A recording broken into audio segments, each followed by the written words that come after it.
ሰላምና ጤና በያላችሁበት ዓለም ዳርቻ ሁሉ ይሁንላችሁ። እንኳን ወደ ቻናሌ በሰላም መጣችሁ። ለቻናሌ አዲስ የሆናችሁ ሰዎች ዶክተር ዳን ይባላለሁ። በዚህ ትምህርት ላይ ቆዳችንን በከፍተኛ ደረጃ የሚጎዱ በይበልጥ ደግሞ የፊት ቆዳን የሚጎዱ የቆዳ መሸብሸብ፣ መገርጣትና እርጅናን ከማስከተል በተጨማሪ ሌሎች የቆዳ እክሎችን የማስከተል አቅም ያላቸውን በርካታ ሰዎች ባለማወቅ የሚተገብሯቸውን 5 ልምዶች፣ ድርጊቶች እናያለን።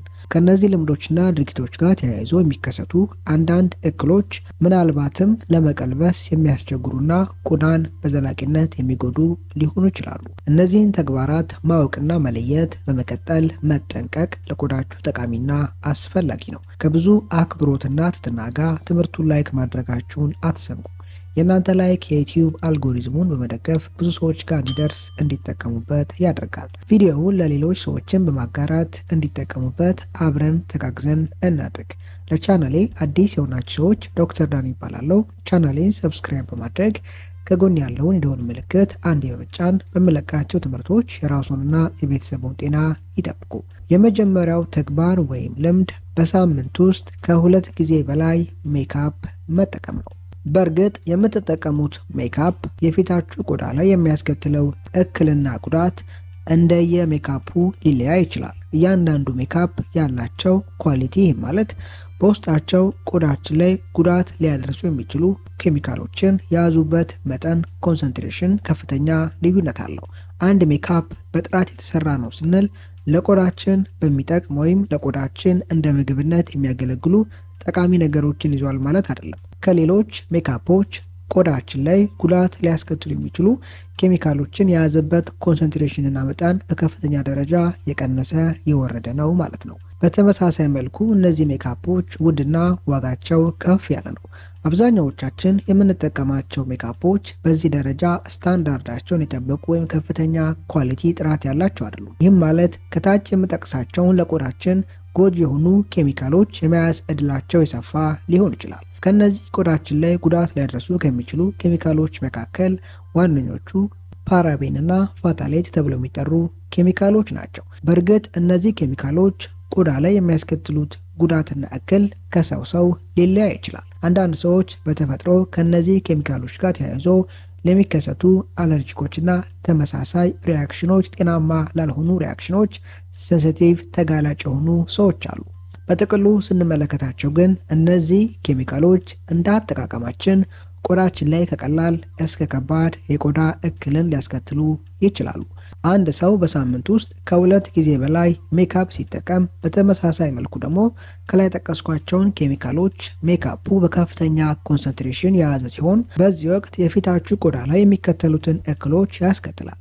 አንደኛ፣ የፊታችሁ ቆዳ ላይ ያሉ ቀዳዳዎችን፣ ፖሮችን በመድፈን በቀላሉ ቆሻሻዎችና የሞቱ ሴሎች እንዲከማቸው ማድረግ ለብጉር የመጋለጥ ዕድልን ከፍ ከማድረግ በተጨማሪ ቆዳችሁ ራሱን በራሱ የማከም አቅሙን በላቀ ደረጃ ሊያወርድበት ሊያዳክምበት ይችላል። አንድ ሰው ዘይታማ ቆዳ ኖሮት በተመሳሳይ መንገድ ቆዳው ለእንዲህ አይነት ኬሚካሎች ሴንሲቲቭ ሲሆንና አለርጂክና ተመሳሳይ ለውጦች ሲከሰቱ ከቀላል መበለዝ ጀምሮ ለረጅም ጊዜ የሚቆይ ጠባሳን ሊያስከትል ይችላል። ሶስተኛ፣ የቆዳ እርጅናን ሊያፋጥን ይችላል። ሜካፕ ውስጥ የሚገኙ ከላይ ጠቀስኳቸው ኬሚካሎች ቆዳችን አካባቢ ካሉ ኮላጅን ተብለው ከሚጠሩ ፕሮቲኖች ጋር ጤናማ ያልሆነ ኬሚካላዊ ለውጥን በማስከተል እነዚህን ኮላጅን ተብለው የሚጠሩ ፕሮቲኖች በመጉዳት የቆዳችን የመለጠጥ አቅሙን በመቀነስ እርጅና፣ የቆዳ መገርጀፍና ተመሳሳይ እክሎችን ሊያስከትሉ ይችላሉ። ሁለተኛ ድርጊት፣ ቀን ላይ የተጠቀማችሁትን ሜካፕ ማታ ላይ ከፊታችሁ ላይ ሳታስወግዱ በቀጥታ መተኛት። ይህ አይነት ድርጊት ከየትኛውም አይነት ተግባር በላቀ ደረጃ የቆዳ እርጅናን ሊያቀላጥፍ ይችላል። ይህ አይነት ልምድ የፊታችሁ ቆዳ ላይ ፍሪ ራዲካል ተብሎ የሚጠሩ ጎጂ ሞሌኪውሎች በቀላሉ እንዲከማቹና እዛ አካባቢ ላይ እንዲሰፍሩ ማድረግ ለቆዳችሁ እጅግ ጠቃሚ ከሆኑ ፕሮቲኖች ጋር ጤናማ ያልሆኑ ኬሚካላዊ ለውጦችን በመመስረት ኦክሲዴሽን ተብሎ የሚጠራውን ጎጂ የሆነ ኬሚካላዊ ለውጥ በማስከተል የቆዳ እርጅናን ሊያቀላጥፉ ከፍ ሊያደርጉ ይችላሉ። ሶስተኛ፣ በቀን ውስጥ በቂ ውሃ አለመጠጣት። በዋነኝነት በየቀኑ አዘውትራችሁ ቡና ወይም ሻይ የምትጠቀሙ ሰዎች ለሰውነታችሁ በቂ ውሃ መስጠት ያስፈልጋቸዋል። ለአብነት ያክል 1 ካፕ 1 የሻይ ብርጭቆ ቡና የሚጠቀም ሰው ቡናን ከተጠቀመ በኋላ ለሰውነቱ ቢያንስ ከ2 ብርጭቆ እስከ 3 ብርጭቆ ውሃ ሊያቀብል ይገባዋል። ይህን አይነት ልምድ አለመኖር ከፍተኛ ድርቀትን በማስከተል የቆዳ መሸብሸብ፣ መገርጀፍና ተመሳሳይ እክሎችን ያስከትላል። ሻይ ወይም ቡና በየቀኑ አዘውትራችሁ የምትጠቀሙ ሰዎች በቀን ውስጥ በቂ ውሃ ለሰውነታችሁ ማቀበል ያስፈልጋቸዋል።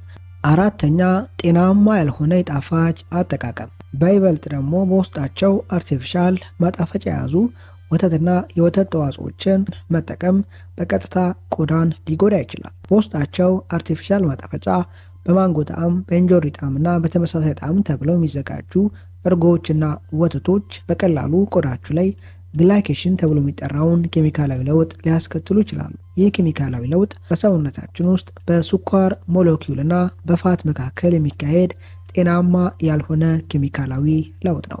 በዚህ ኬሚካላዊ ለውጥ ወቅት ለቆዳችን አደገኛና አስጊ የሆኑ ተረፈ ምርቶች ይመረታሉ። እነዚህ ተረፈ ምርቶች ጋት ወይም ምግብ የሚፈጭበት ስርዓትን ከመጉዳት በተጨማሪ በቀጥታ ቆዳችን ላይ በርካታ አደጋዎችን ሊያስከትሉ ይችላሉ። እንደ አጠቃላይ ግን ጤናማ ያልሆነ የትኛውም የጣፋጭ አጠቃቀም በተለይ አርቲፊሻል ማጣፈጫ የያዙ የጣፋጭ አጠቃቀም ቆዳችንን ከመጉዳት በተጨማሪ መላው ጤናን ሊያቃውስ ይችላል።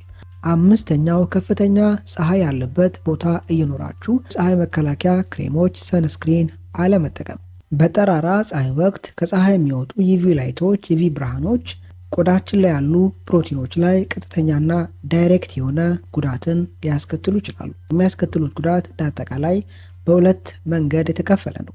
አንደኛ ወደ ቆዳችን ክፍሎች ፍሪ ራዲካል ወይም ጎጂ ሞለኪውሎች መንቀሳቀስ እንዲኖሩ ማድረግ። እነዚህ ጎጂ ሞለኪውሎች ቆዳችን ላይ ያሉ ፕሮቲኖች ላይ አደጋ እንዲጥሉ በማድረግ ሁለተኛው ጤናማ ያልሆነ ሜላኒን ተብሎ የሚጠራው አቅላሚ ምርት እንዲኖር በማድረግ ሜላኒን ተብሎ የሚጠራው አቅላሚ የራሳችን የቆዳ ቀለም ይዘት እንዲኖረን የሚያደርግ የአቅላሚ አይነት ነው። ይህ አቅላሚ አይነት ጠቃሚ ቢሆንም ከመጠን በላይ ምርቱ በሚኖርበት ጊዜ የቆዳ መበለዝ፣ ማድያትና ተመሳሳይ እክሎችን ሊያስከትል ይችላል። ፀሐያማ ቦታ የምትኖሩ ሰዎች ከቤት ስትወጡ በይበልጥ ደግሞ ፊታችሁን የፀሐይ መከላከያ ክሬሞች ሰንስክሪን ብትጠቀሙ መልካም ነው። በስተመጨረሻም የምትጠቀሙትን የትራስ ጨርቅ በየጊዜው መቀየር አስፈላጊ ነው። በይበልጥ ከፍተኛ የሆነ የላብ ምርት ያላችሁ ሰዎች ማታ ላይ ከፍተኛ የሆነ ላብ ያላችሁ በጣም የሚያለባችሁና የቆዳችሁ አይነት ዘይታማ የሆነ ሰዎች የምትጠቀሙት የትራስ አይነት ቶሎ ቶሎ ቢቀየር መልካም ነው። ቆዳችን የራሱ የሆኑ ቀዳዳዎች አሉት። እነዚህ ቀዳዳዎች ወደ ቆዳችን የምናስጠጋቸውን ማንኛውም አይነት ነገሮች ወደ ውስጥ ሊያስገቡ ይችላሉ። በዛሬ ትምህርታችን ላይ ጠቃሚ ሀሳቦችን፣ ምክሮችን እንዳገኛችሁበት ተስፋ አድርጋለሁ። ይህን ትምህርት ለሁሉም ሰው ሼር ማድረጋችሁን አትዘንጉ። መልካም ጊዜ ይሁንላችሁ ባይ